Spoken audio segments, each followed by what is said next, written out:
क्या जेली थी? साधु भाई समझे गुरु का बाल। बाल क्या अर्थ बताया? समझे हो तो निराल है। साधु भाई समझे गुरु का बाल, इसका क्या अर्थ होता है? बाल को मतलब तो बालक हो गया जी। ठीक है। हाँ?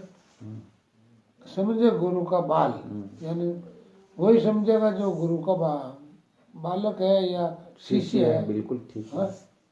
अब इसमें रहस्य क्या है? ये तो जेली सुना दी। हाँ। अब इसका रहस्य क्या है? मतलब जिज्ञासु समझेगा। जिज्ञासु तो हजारों लाखों करोड़ों चकटे समझ रहे।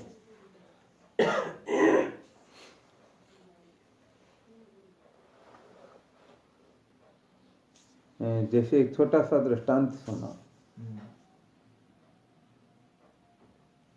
किसी गांव से दो सज्जन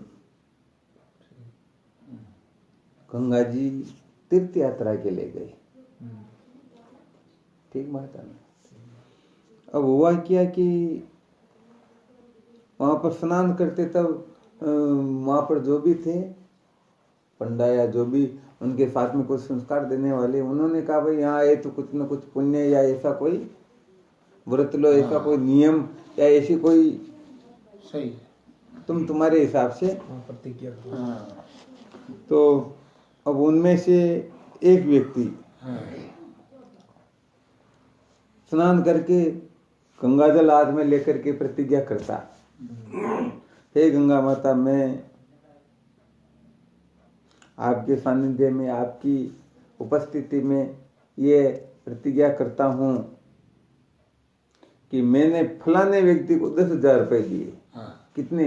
10,000। वो 10,000 रुपए मैं उनके क्षमा करता हूँ, माफ करता हूँ, अब उनसे मैं नहीं लूंगा। ठीक है ना? दूसरे व्यक्ति ने भी उसके देख प्रतिज्ञा की, हे गंगा माता, मैं आपको साक्षी मान करके ये प्रतिज्ञा करता हूँ कि मैंने फलाने व्यक्ति से 10,000 रुपए लिए, मैं वो नहीं दूंगा। ठीक है। और वो दोनों सज्जन क्या खेत से डायरेक्ट चले गए, कोई जा रहे थे उनके साथ हो लिए। और उधर क्या होता है कि जिस सज्जन ने 10,000 रुपए दे रखे थे उनको थोड़ा बहुत अनुभव था कि ये शायद गंगा जी जा सकते हैं, तो वो 10,000 रुपए की व्यवस्था करके तैयार बैठा था कि मैं उनको दे करके आऊं। ठीक है। ठीक बात है ना? ठीक है। और जिस सज्जन को 10,000 रुपए दे रखे वो देख रहा है उसके पास ऐसी तो व्यवस्था है नहीं, और यदि गंगा जी चला गया तो मेरे तो पैसे डूब जाएंगे, पता नहीं कब देगा वो।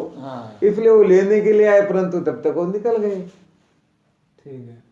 तो दोनों उनकी इंतजारी करे, कब आए कब आए कब आए, मुझसे बात करें। अब दोनों सज्जन गए तो वह दौड़ करके आया, 10,000 रुपए जो ले गया, आकर के अरे मैंने सुना आप वहां जा रहे, आप तो निकल गए, मैं तो पैसे देने के लिए आया, मेरी तो कोई गलती थी नहीं, परंतु आप चले गए, अब ये आपके पैसे संभालो। उसने कहा भाई मैंने गंगा जी में ये प्रतिज्ञा कर ली थी, वो पैसे मैंने तुम्हारे माफ कर दिए, अब मैं नहीं लूंगा। ठीक है। ठीक है। अब दूसरा जो सज्जन था गंगा जी गया हुआ था, वापस आया और जिसने 10,000 रुपए दे रखे थे वो दौड़ करके आया, रे तेरे को शर्म नहीं आती, मेरे को पैसे की जरूरत है, इतने दिन हो गए तेरे को कहते हुए, और तू इधर उधर तीर्थ यात्रा न मालूम कहाँ कहाँ भटकता फिर रहा, मैं परेशान हो रहा हूँ, तू विचार नहीं करता क्या? इतनी भी समझ तेरे को नहीं है क्या? तो उसने कहा मैंने तो गंगा जी में इन पैसों को प्रतिज्ञा करके आ गया, कभी मैंने पैसे माफ कर, अब मैं पैसे नहीं दूंगा। उसने किए तो मैंने भी कर दिए। अब यह विचार करना चाहिए, अब वह व्यक्ति क्या कहेगा, मान जाएगा क्या? वो तो नहीं मानेगा। अरे भाई पैसे जिसके वो पैसे माफ करे तो वो करे, तुम कौन होते हो माफ करने वाले? सही बात आ गया समझ में?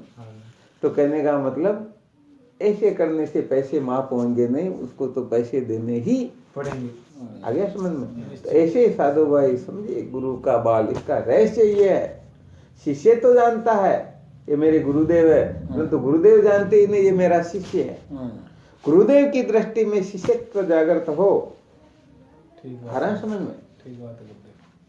वही ये इसमें बड़ा रहस्य है। आगे के जितने भी तरण बड़े बड़े रहस्यमय तरण इसमें, अचल राम जी महाराज का जो भजन है बहुत उत्तम कोटि का ये है, परंतु इसको वही समझ सकता है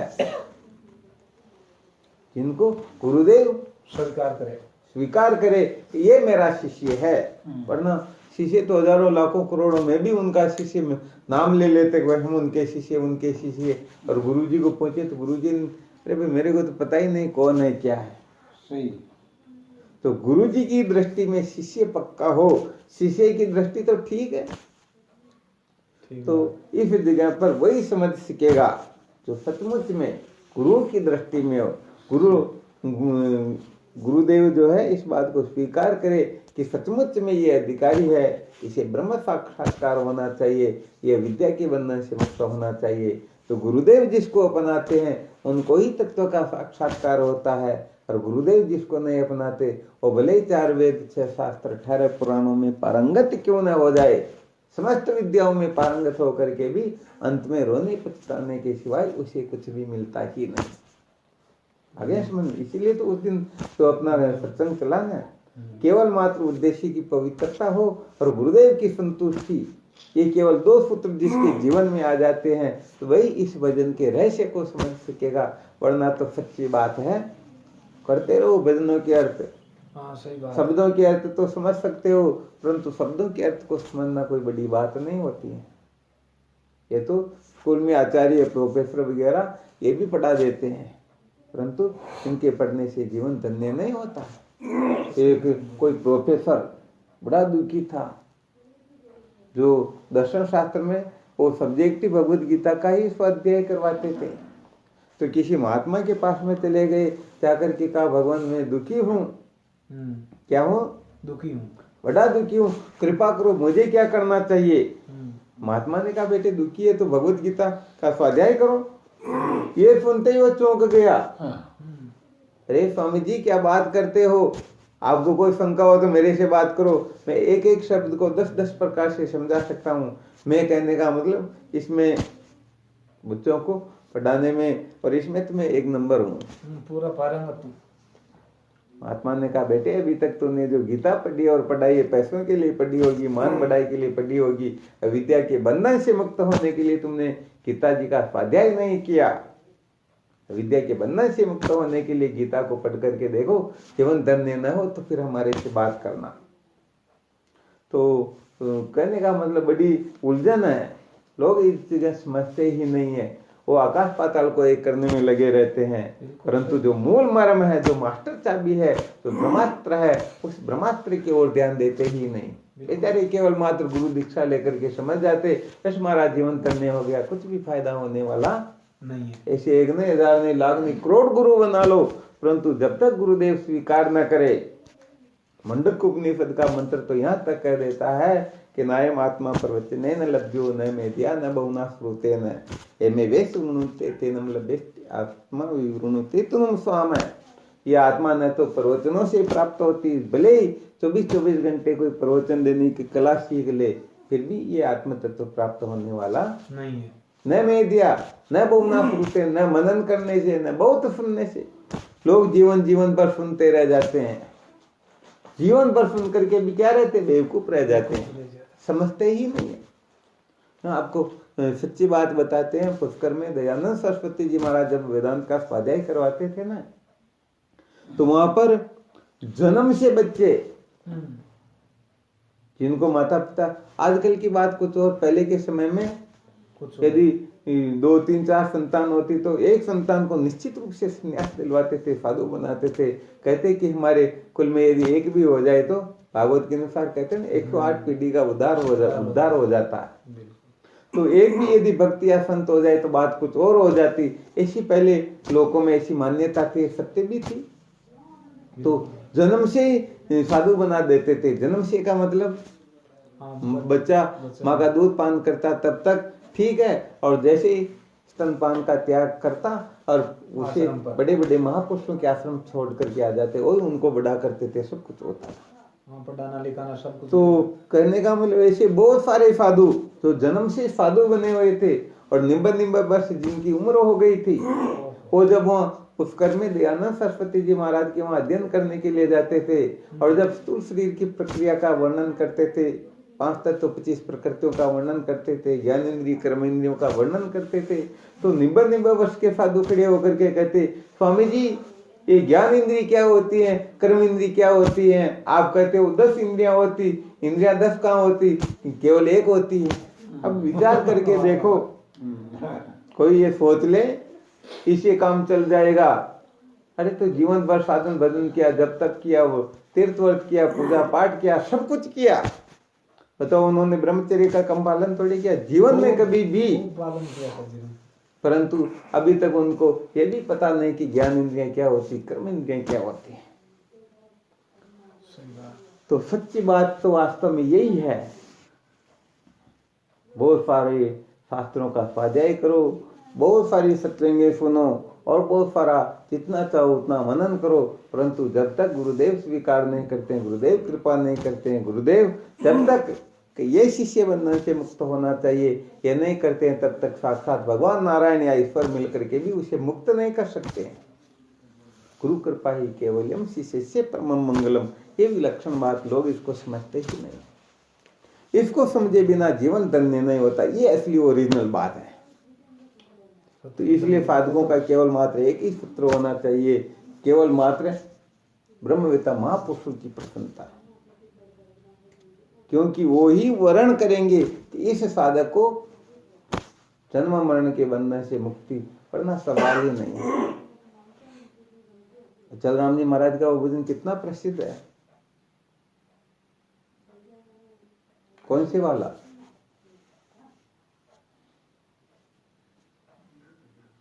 बस इतना, इतनी बुद्धि कमजोर है।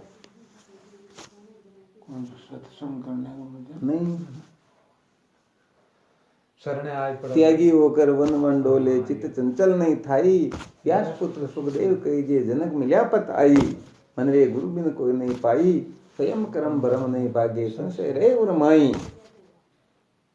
विद्या पढ़ो बहु ग्रंथ अनेको, मन को भरम न जाई, श्वेत केतु सब पढ़ कर आयो, विद्या मिटी नहीं ताई, मन रे गुरु बिन कोई नहीं पाई, स्वयं कर्म भरम नहीं भागे, संशय रहे उर्माई। कहने का मतलब बड़ी विलक्षण बात है, लोग इसको समझते ही नहीं। इसलिए ब्रह्म विद्या बड़ी विलक्षण वस्तु है। ये वास्तव में होता क्या है कि कर्म और ज्ञान का जो क्षेत्र, इसको भी लोग नहीं समझते हैं। कर्म जो है कर्तृ तंत्र होता है और ज्ञान वस्तु तंत्र होता है। कर्म के अंतर्गत कर्ता स्वतंत्र होता है, कर्तुम अकर्तुम अन्यथा कर्तुम, करूं न करूं उल्टा करूं, इसमें वह स्वतंत्र है। जैसे ये मोबाइल है, इस मोबाइल को आप हाथ लगाओ या न लगाओ या इसको उठा करके फेंक दो, बताओ आपके हाथ में है या नहीं है? बिल्कुल हाथ में। परंतु इस मोबाइल को क्या आप मोटर समझ सकते हो? नहीं समझ सकते। अरे भाई, ज्ञान जो होता है वह वस्तु के अधीन होता है। वस्तु तंत्रो भवेद बोध, कर्तृ तंत्र उपासनम, ये कर्म उपासना आदि जो है ये कर्ता के अधीन होता है और ज्ञान वस्तु के अधीन होता है। तो वस्तु जो है जैसी है उसको वैसी ही समझना ज्ञान है। तो इस मोबाइल को मोबाइल समझना ही ज्ञान है, न कि मोबाइल को मोटर समझना। तो बताओ कोई भी ज्ञाता इस मोबाइल को मोटर समझ सकता है क्या? और यदि समझता है तो इसका ज्ञान ठीक ज्ञान है या विरुद्ध ज्ञान है? विपरीत ज्ञान है ना। तो कुल मिलाकर के ज्ञान वस्तु के अधीन होता है, तो वस्तु जैसी है उसको वैसी ही समझना होता है। और मुख्य बात यह कि जिस प्रक्रिया से, क्योंकि इनका सबका विज्ञान होता है, जैसे किसी